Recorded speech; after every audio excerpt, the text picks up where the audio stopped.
speaking of the market and how things were going, how do you see more people are coming off the sidelines for 2026? What are some of your predictions for the next year, 18 months for multifamily specifically? And how are you guys preparing to take on the landscape as it changes?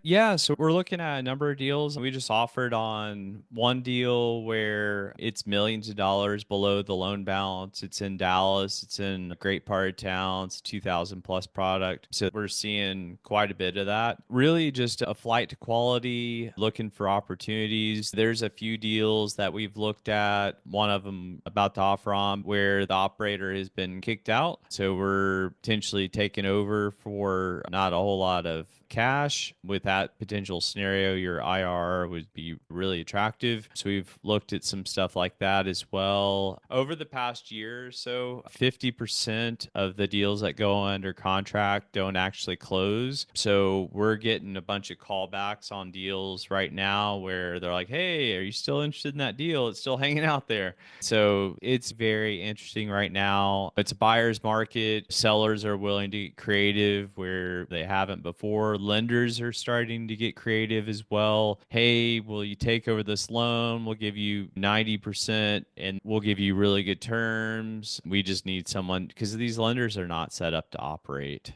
We've seen stuff like that. So it's getting really interesting. I think, I don't know how long the window is. I'd say 12 to 18 months. But like I mentioned, DFW foreclosures peak mid next year. And so, anyways, there's just a lot of opportunity. I think the people that get off the sidelines and take action will be rewarded. And I don't know, it feels like everyone was survived at 25. I don't know what the saying is for 26, but I think people that buy over the next year are going to be rewarded probably in 28 or so when the market starts really coming back. You Yeah, got to be yeah. optimistic with where things are at, but deals are looking better. I think that more investors, like we talked about earlier, are maybe not as hesitant because a lot of those deals that the 21, 22 deals are either fixed or sold for a loss. Like those are out of sight, out of mind. And so now things are maybe getting back to normal, if that's what you want to say. But I do agree Yeah. that the people that over the next year take action, I think will be rewarded and maybe not have as much analysis paralysis as we've seen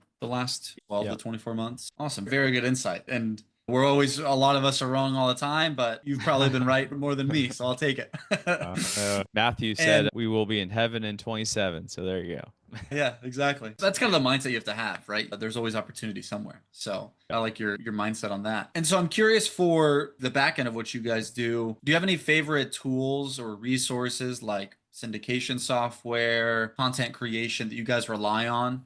Yeah, we've been building a lot of our own tools. We're putting together some different things that can help speed some of that up. A lot of that's being built in-house. One thing that can be a little cumbersome when you're doing a remodel, especially if you're flying through units, we have an app that helps out quite a bit with that. And we're implementing some AI into that as well to help out on the property side as far as analyzing certain property. A few years ago, we put together Excel or Google Sheets. We call it a WMR, so weekly management report. The managers have to fill that out each week. It probably takes them, if they know what they're doing, 15, 20 minutes. What I really like about that, and it's not very complicated, a lot of questions. There's probably 80 or so. Well, that I get to see trends over time. We're very big on the easy ones are income and occupancy and all that, but we really watch Google reviews. We really watch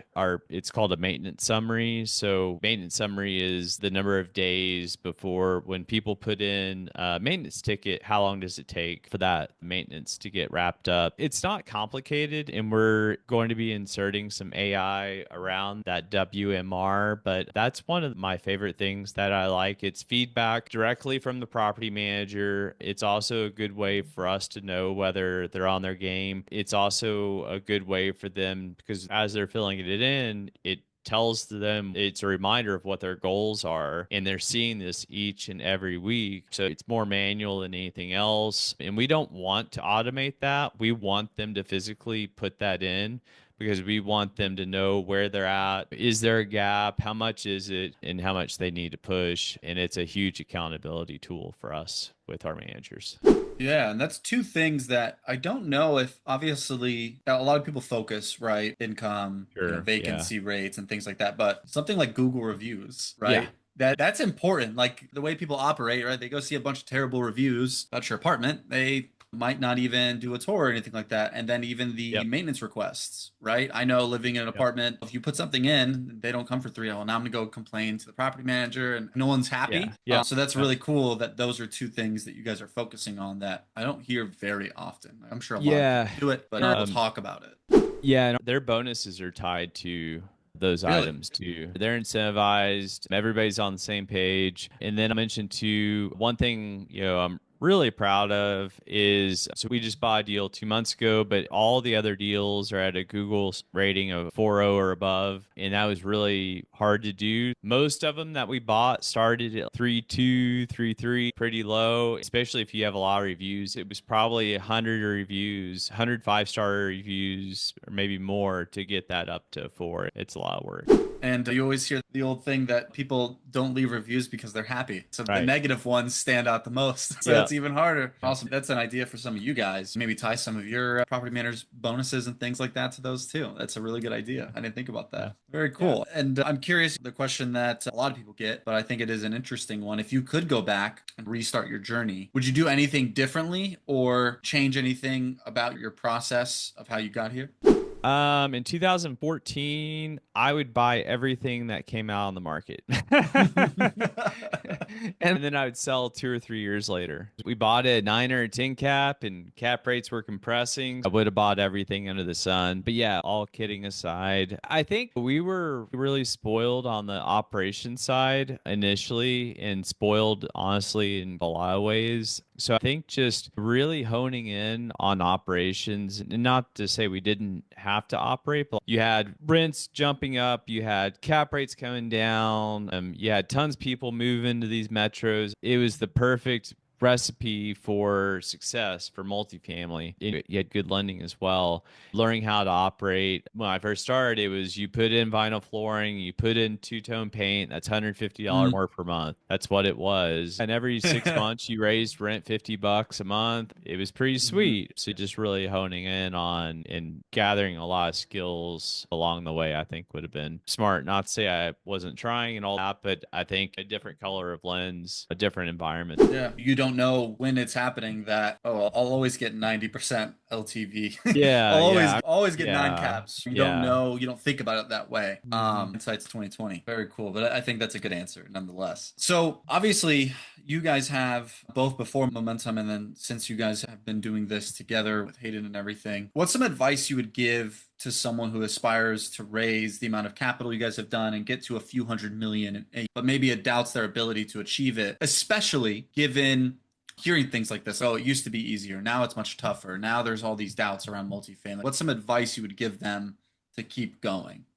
Yeah, I think so if you haven't raised any money and you're just starting out, I think the first thing I would do is build a relationship with a few operators that you can know and trust and look for some situations where you can get like again, don't look for the home run or grand slam. If you get it, awesome, that's great, but look for some wins for your investors. Once people start seeing some distributions and all that, they're like, wow, this really works. And you want, like, you naturally, if you have the capital, like, you want to do more. So I think looking for those wins and then just, yeah, continuing to build those relationships. This is something that we've done with some of our partners as well, is in between deals, a deal that they're in or whatever, we'll do a case study with them. And that's just how that's gone. I think that'll really help them and help us as well. So I think those are a few things. And there's a lot of easy things that they can do. I've seen plenty of people on LinkedIn do kind of Zoom chats. There's one guy that does 5 a.m. Arizona time every Friday. I think just doing some events and just trying to build those relationships. At the end of the day, it's all about relationships. And I feel like the way it was a lot more in person when I started, and then it got to where you just fired an email and then you got a bunch of money. And I feel like now it's gone back back to more of those personal relationships. And obviously, there's texting and AI and all that can help too. But I think just building that relationship, getting some wins on the board for your investors is key.